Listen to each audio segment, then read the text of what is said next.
Secretaría de Educación Pública, Gobierno de la República.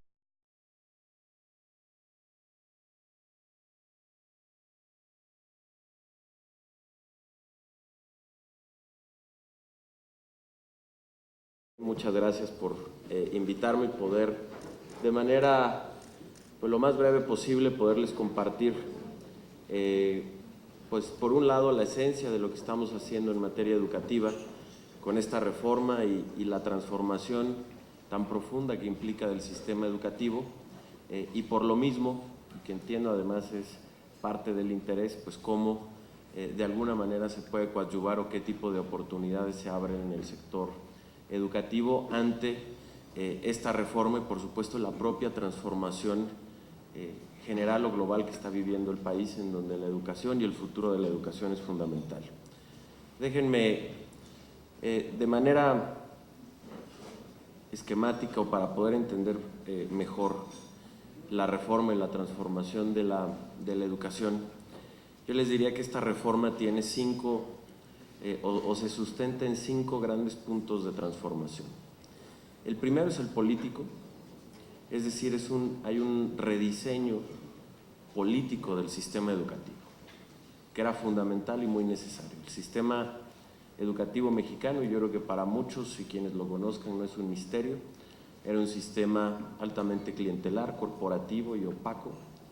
en donde, como se decía hace un tiempo, se había perdido la rectoría del Estado en materia educativa. Así es que esta reforma parte del principio de recuperar la rectoría del Estado en materia educativa. El presidente prácticamente desde el inicio de su gestión inicia con este proceso. Si ustedes recuerdan, el 1 de diciembre de 2012 toma posesión el presidente Enrique Peña Nieto, el 2 de diciembre se firma el Pacto por México y el 3 de diciembre en la mesa del Pacto por México estaba la propuesta de reforma educativa del presidente de la República. Y el 10 de diciembre de 2012 se estaba ya discutiendo y aprobando en el Senado de la República. Y de ahí ha seguido un proceso político de recuperación de esta rectoría del Estado en materia educativa hasta las últimas acciones en Oaxaca, por ejemplo, en la decisión tanto del presidente como del gobernador del estado de recuperar la autoridad educativa local de manos de la sección 22 del sindicato, que era quien realmente tomaba las decisiones de la autoridad y controlaba la vida de los maestros, y eso le permitía tener una gran capacidad de movilización y de presión que no permitían un entorno adecuado para una transformación educativa de fondo. Junto con esas acciones hemos continuado con una aplicación muy estricta de la ley, paro que hagan, día que se descuenta, como lo marca la ley, 3 días continuos de no presentarse a trabajar al cuarto son dados de baja, como lo marca también la ley. Ahora con las evaluaciones que son obligatorias, los maestros que no asistieron a la evaluación han sido dados de baja también, y ha habido toda una transformación en ese sentido política y de que en materia educativa se sostenga y se aplique la ley y el Estado de Derecho. La segunda transformación, y esto ya entra de manera directa con las políticas públicas educativas, tiene que ver con la transformación de la escuela. La escuela en México, también como consecuencia de este sistema educativo en materia política que estamos transformando, era una escuela que estaba al servicio del sistema educativo, al servicio de las burocracias gubernamentales y al servicio de las burocracias sindicales, y la escuela no ocupaba el lugar central que debería. Es decir, las políticas públicas en materia educativa no estaban pensadas de manera central para fortalecer a la escuela, y la escuela tenía muchos problemas internos de organización. Les doy un dato nada más. En México, en promedio de una jornada escolar, únicamente el 60% del tiempo de la jornada escolar se dedica a la enseñanza.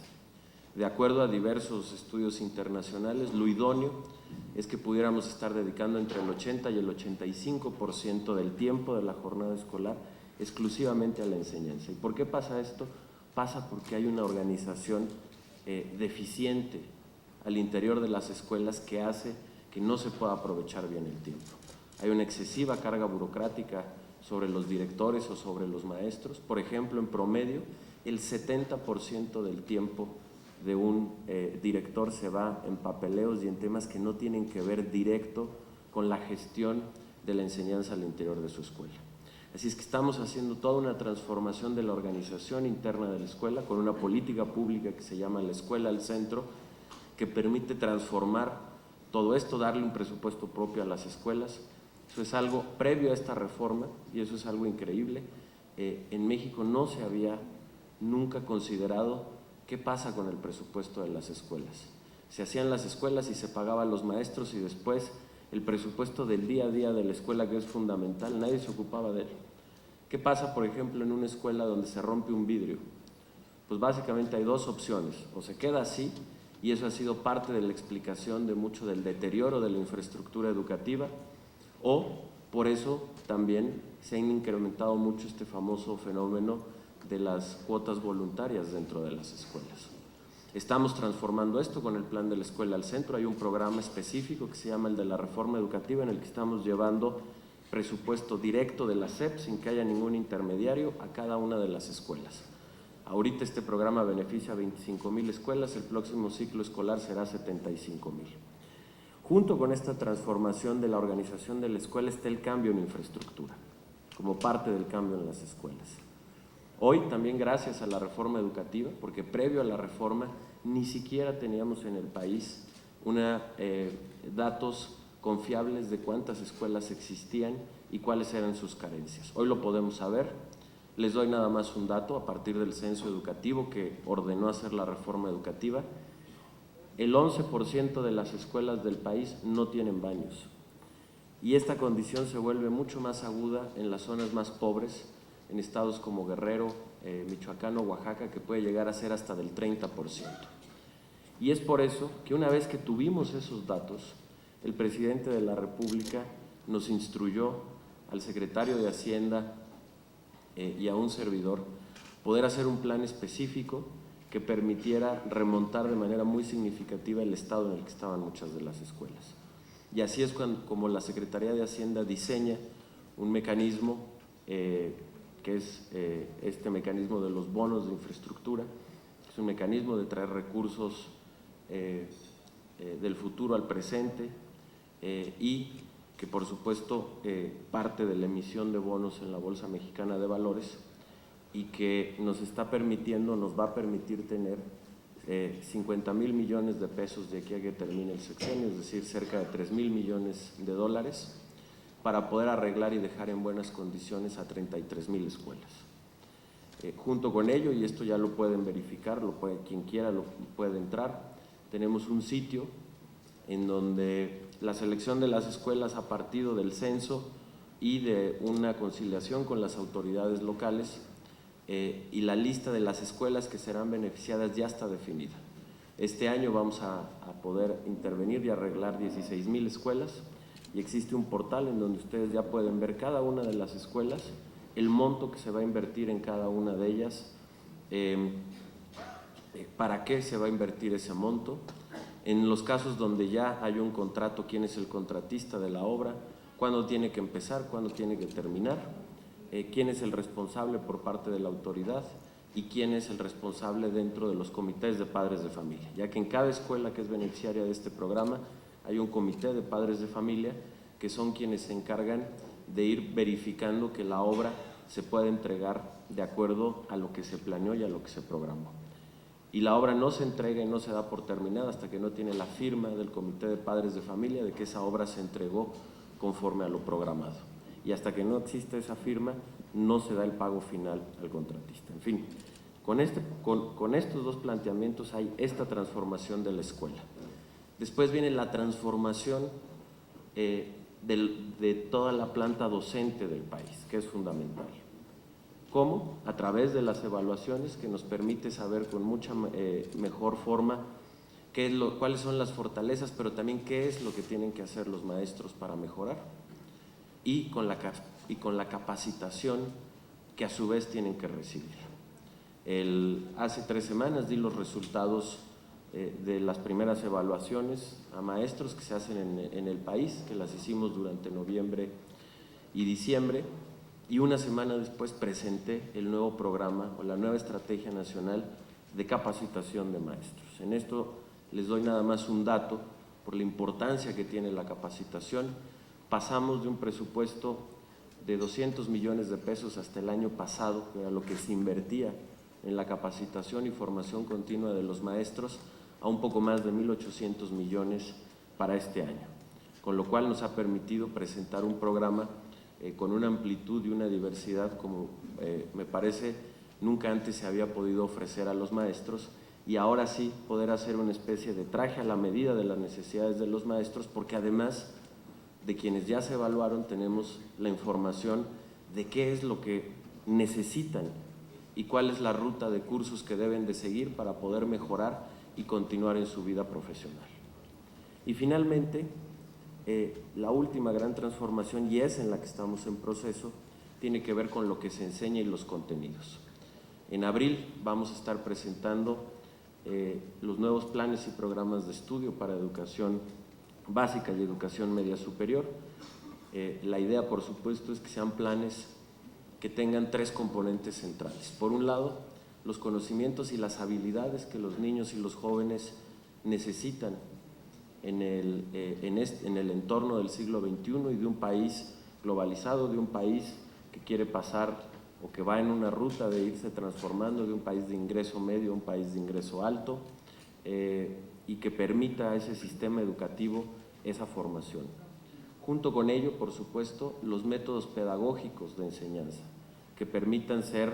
métodos que más allá de memorizar o más allá de simplemente pasar algún tiempo en la escuela y pensar que estamos avanzando, permitan aprender a aprender. Y por último, también el contenido de algo fundamental, que son los propios valores que requiere o que son parte de la educación de un país, que requiere valores para poder vivir plenamente en libertad, en pluralidad, en respeto, en la construcción de un Estado de Derecho. Estos planes y programas los estaremos presentando, como decía, en abril. Seguirán una ruta, porque van a ser documentos terminados, mas no definitivos. ¿Qué es lo que vamos a hacer con esos documentos? Convocar a un conjunto de foros con especialistas, con todos aquellos que tengan que opinar. Estaremos invitando al sector privado también para que se comenten, tengamos foros, debates, y a partir de ese enriquecimiento que se pueda tener sobre lo que presentemos en abril, hacer cambios y correcciones para que hacia el verano, en agosto, estemos presentando ya las versiones definitivas de los nuevos planes y programas. A partir de ello, estaré convocando a las comisiones que, tomando en cuenta los nuevos planes y programas, puedan conformar los nuevos libros de texto y las nuevas guías de los materiales educativos, iniciar la socialización y la capacitación de los maestros para estos nuevos planes y programas, y que estos puedan entrar en vigor en el ciclo escolar 2017-2018 o, a más tardar, si es que este proceso requiere de más tiempo, en el ciclo escolar 2018-2019, que es el último ciclo escolar que inaugura el presidente Enrique Peña Nieto y que es el que estaría todavía bajo nuestra responsabilidad.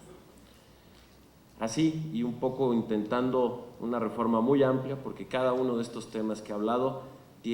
contienen un conjunto de políticas muy específicas, y es una reforma muy grande, pero de manera esquemática.